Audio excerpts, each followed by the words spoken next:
This is Heliox, where evidence meets empathy. Independent, moderated, timely, deep, gentle, clinical, global, and community conversations about things that matter.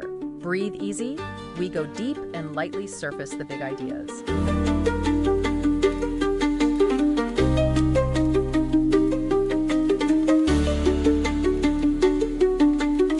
Imagine for a moment you're trying to quickly grasp, well, really complex genetic information. Not just, what a gene does, but how it's controlled by every little bit of DNA.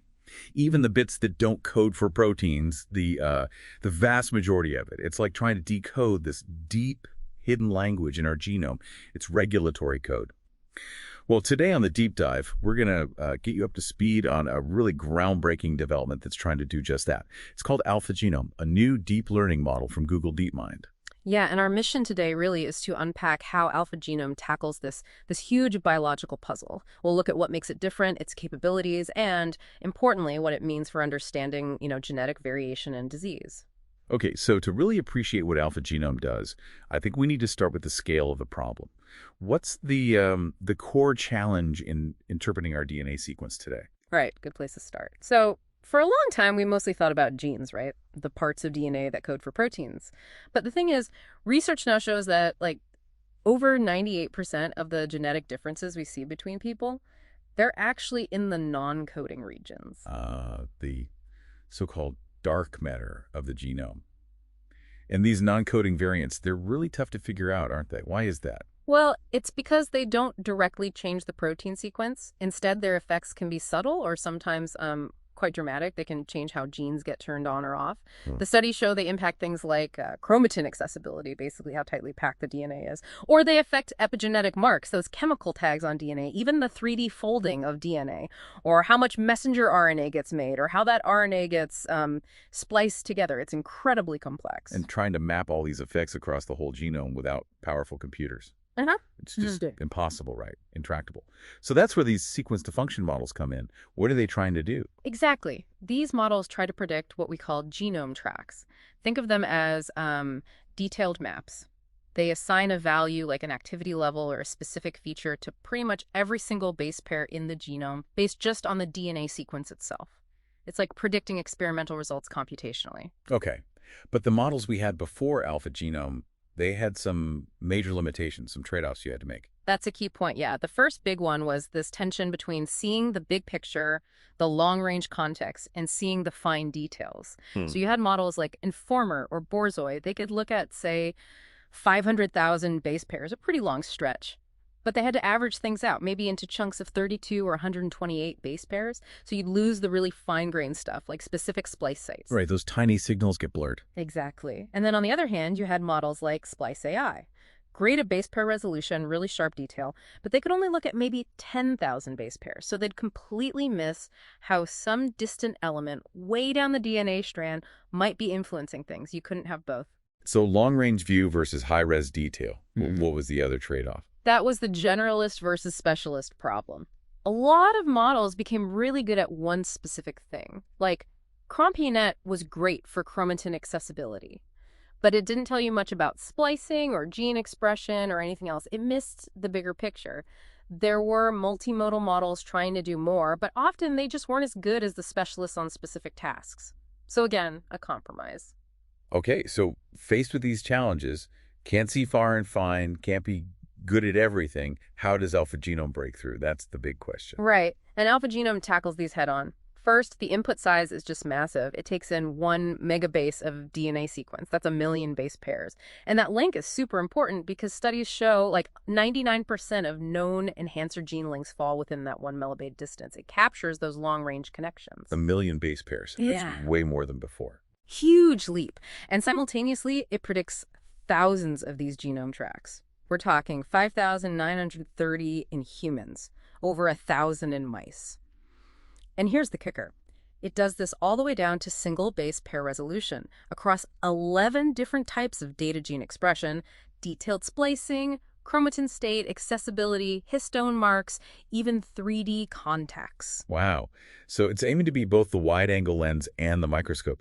How does it actually stack up against those specialized models then? That's what's so impressive. In the evaluations, looking at predicting the effects of genetic variants, AlphaGenome matched or actually beat the best specialized models in 24 out of 26 tests. So it manages to be this broad generalist and perform like a top-tier specialist across many different tasks. That really does sound like having your cake and eating it too. So it's not just a claim. The data seems to back it up. Yeah, the evaluations are pretty strong. It suggests we might not have to make those trade-offs anymore. We can get both the breadth and the depth. Incredible. And how does it technically manage all that data? A million base pairs is a lot to process. Well, the architecture is clever. It's based on something called a UNet. It uses convolutional layers for picking up local patterns, like motifs right near a gene. And then it uses transformer blocks. Yeah, similar tech to what powers large language models to capture those really long-distance dependencies across the megabase sequence. Yeah. And to make it run efficiently, they use techniques like sequence parallelism on specialized hardware, basically splitting up the work smartly. Okay, the specs are impressive. But let's talk about what it can actually do. Let's dig into some specific capabilities. Right. So first off, just predicting those genome tracks. Things like RNA-seq coverage, showing how much a gene is being read, or ATAC-seq, showing open DNA regions or different histone modifications. AlphaGenome predicts these cracks across that whole 1 millibit region with really high fidelity, matching the actual experimental data remarkably well. You can sort of visually see the predicted peaks lining up with the real ones. Okay, so accurate mapping. What about splicing? You mentioned that was a challenge before. Yeah, this is where it's really groundbreaking. AlphaGenome is apparently the first system that predicts all 3 key levels of splicing. 1, just predicting the sites where splicing happens, where introns get cut out. 2, predicting splice site usage, because often there are multiple choices. It predicts which ones are actually used. And 3, predicting the specific junctions formed when exons are joined together. It gives this complete picture of splicing outcomes. That sounds incredibly detailed. Do we have an example of that, something concrete? Absolutely. There's a really striking example in the research involving a tiny deletion, just 4 base pairs, found in a patient sample. This variant, chair 3.197081044, TACTCT, was known from lab experiments to cause exon skipping in artery tissue, basically. A whole section of the gene gets left out. AlphaGenome, just from the sequence, predicted this. It saw the usage of that exon go down, it predicted the loss of the connections, the junctions to that exon, and it predicted the appearance of a new bypass junction that skips right over it. Predicting that whole complex rearrangement is pretty amazing. There's another cool case, too, HR 21.46126238.gc, where it correctly predicted a totally new splice junction and a longer exon being created. Wow. And there's this tool within AlphaGenome, ISM, and silico mutagenesis. What does that let researchers do? ISM is super powerful. It's like doing millions of tiny genetic experiments inside the computer. You basically tell the model, okay, for this specific region of DNA, let's virtually change every single letter one by one and see what happens. See how each tiny change affects all those thousands of predicted tracks, expressions, splicing, accessibility, everything.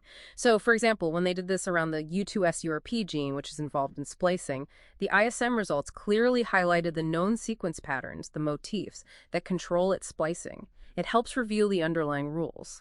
Okay, so it's great for splicing. What about gene expression more broadly? How does it help understand how non-coding variants turn genes up or down? Right. Another key area is predicting the effects of EQTLs. Those are variants that affect gene expression levels.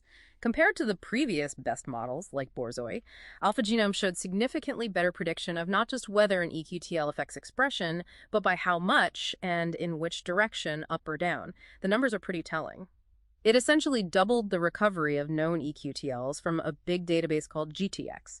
Went from about 19% recovery with Borzoi up to 41% with AlphaGenome. That is a big jump. Does that improvement apply across the board, or are there certain types of EQTLs where it does particularly well? Well, the improvement seems quite general, but its strength really lies in capturing effects that depend on that longer context. So variants whose effects involve interactions with distant regulatory elements, those are the ones where having that 1 megabase view really pays off. Okay, and connecting this to disease research, what about G2DS? Genome-wide association studies find links between variants and traits or diseases, but also point to these tricky non-coding regions. Yeah, AlphaGenome offers a new way to interpret those GWAS hits. It can assign a confident sign prediction, basically saying this variant likely increases or decreases activity for variants in almost half, about 49% of GWAS credible sets. This is really useful alongside other interpretation methods, and it's especially good for those rarer variants, the ones with low minor allele frequency. It could resolve potential mechanisms in about 4 times more credible sets involving those variants compared to older approaches. So it helps pinpoint potentially causal variants and suggests how they might be acting? Exactly. And it's also state-of-the-art for linking enhancers to the genes they regulate. It outperformed Borzoi's zero-shot, meaning without even being specifically trained for that task, especially for enhancers that are quite far away, like more than 10,000 base pairs from the gene's start. That really highlights its ability to model those long-range interactions. This all comes together really nicely in the case study you mentioned, the tail-1 oncogene. That gene's linked to a type of leukemia, right? Yes, T-cell acute lymphoblastic leukemia. This example really showcases the power of AlphaGenome's unified multimodal approach. They used it to basically screen for mutations that might ramp up TAL1 activity gain-of-function mutations. And for one specific mutation known to be oncogenic, HR1.47239296.ccg, AlphaGenome predicted a whole cascade of changes that matched what scientists had seen in the lab. It predicted increases in activating histone marks like H327, think of those as go signals. It predicted decreases in repressive marks like H3K93, the stop signals. And it predicted an increase in a mark associated with active transcription, H3K36AME3, all leading to the final prediction, increased TAL1 mRNA levels. So it's not just predicting the final outcome, it's predicting the intermediate steps, the molecular mechanism. That's powerful. And did they use ISM on that TAL1 variant too? They did. And the ISM analysis revealed something fascinating. It showed that the mutated sequence actually created a new binding site, a motif, for a protein called MYB. And the model predicted that this new MYB site would increase TAL1 expression and make the chromatin more accessible right there. This was actually the precise mechanism that had been figured out through painstaking lab experiments previously. AlphaGenome found it computationally. That's incredible. Almost like reverse engineering the disease mechanism from sequence alone. Okay, so we see what it can do. Let's quickly touch on why it works so well. What were the key design choices? Right. The researchers did ablation studies, basically testing different components. First, that base pair resolution, absolutely critical. Training the model at 1 BP resolution consistently gave the best results, especially for things like splicing and pinpointing accessibility peaks. It's not optional for this level of detail. Okay, resolution matters. What about the 1 megabase input length? Also crucial. Using the full 1 megabase context, both for training the model and for making predictions, gave the best overall performance. Longer context during training is definitely better. Interestingly, even if you train it on 1 megabase, you can still use shorter context later for faster predictions, and it still performs well, having learned those long-range dependencies. Got it. And then there was this distillation technique. That sounds interesting. Yeah, this is really clever for efficiency. Instead of using a whole bunch of large models together, like an ensemble, they trained those large teacher models and then distilled their combined knowledge into a single, smaller student model. It's like concentrating the wisdom of experts into one highly efficient apprentice. This distilled model performed competitively with, sometimes even better than, the big ensembles, but was much faster and cheaper to run for predictions. Smart engineering. And the final piece, multimodal learning. Right. Training the model on all those different data types together, expression, splicing, chromatin, etc., generally worked better than training separate models for each type. It seems that learning across modalities helps the model find shared patterns, shared representations, giving it a more robust, holistic understanding of how the genome works, like learning a language through reading, listening, and speaking. Okay, makes sense. So, looking ahead, what are the big implications? What does this mean for genomics and health? I mean, the potential is huge. AlphaGenome really pushes forward our ability to decode the genome's regulatory language. It allows for much deeper mechanistic interpretation of non-coding variants, which is critical for understanding the basis of many common diseases. It can power much larger scale analyses than were feasible before. And it gives us a much clearer view of things like splice disruption. It's a major step towards understanding the consequences of genetic variation. But like any new tech, it's not perfect yet.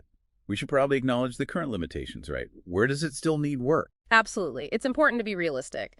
Capturing effects from really distant elements, say beyond 100 kilobases, is still a challenge. Accurately predicting very specific patterns, like only in one specific cell type or only under certain conditions, is also still tough, needs more work. Right now, it's only trained for human and mouse. And it hasn't really been tested for, predicting outcomes based on your specific personal genome sequence. Okay. And importantly, while it's amazing at predicting molecular consequences, changes in RNA, chromatin, etc., it doesn't directly predict complex traits or disease risk itself. Those involve many genes, environment development, much broader biology.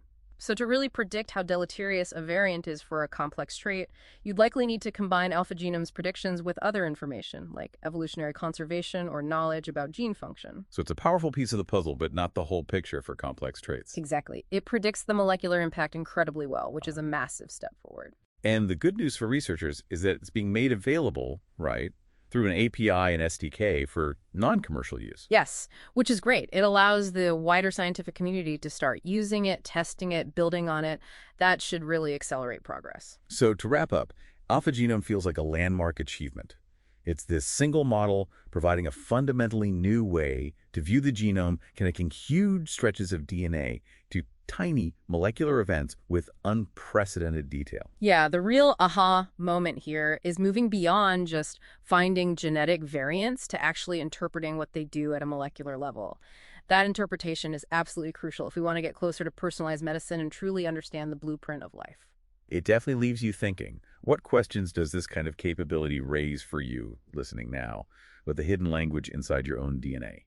And how might understanding that subtle, complex grammar change how we think about health and disease in the years to come? Thanks for listening today. 4 recurring narratives underlie every episode: boundary dissolution, adaptive complexity, embodied knowledge, and quantum-like uncertainty. These aren't just philosophical musings, but frameworks for understanding our modern world. We hope you continue exploring our other podcasts, responding to the content, and checking out our related articles at helioxpodcast.substack.com.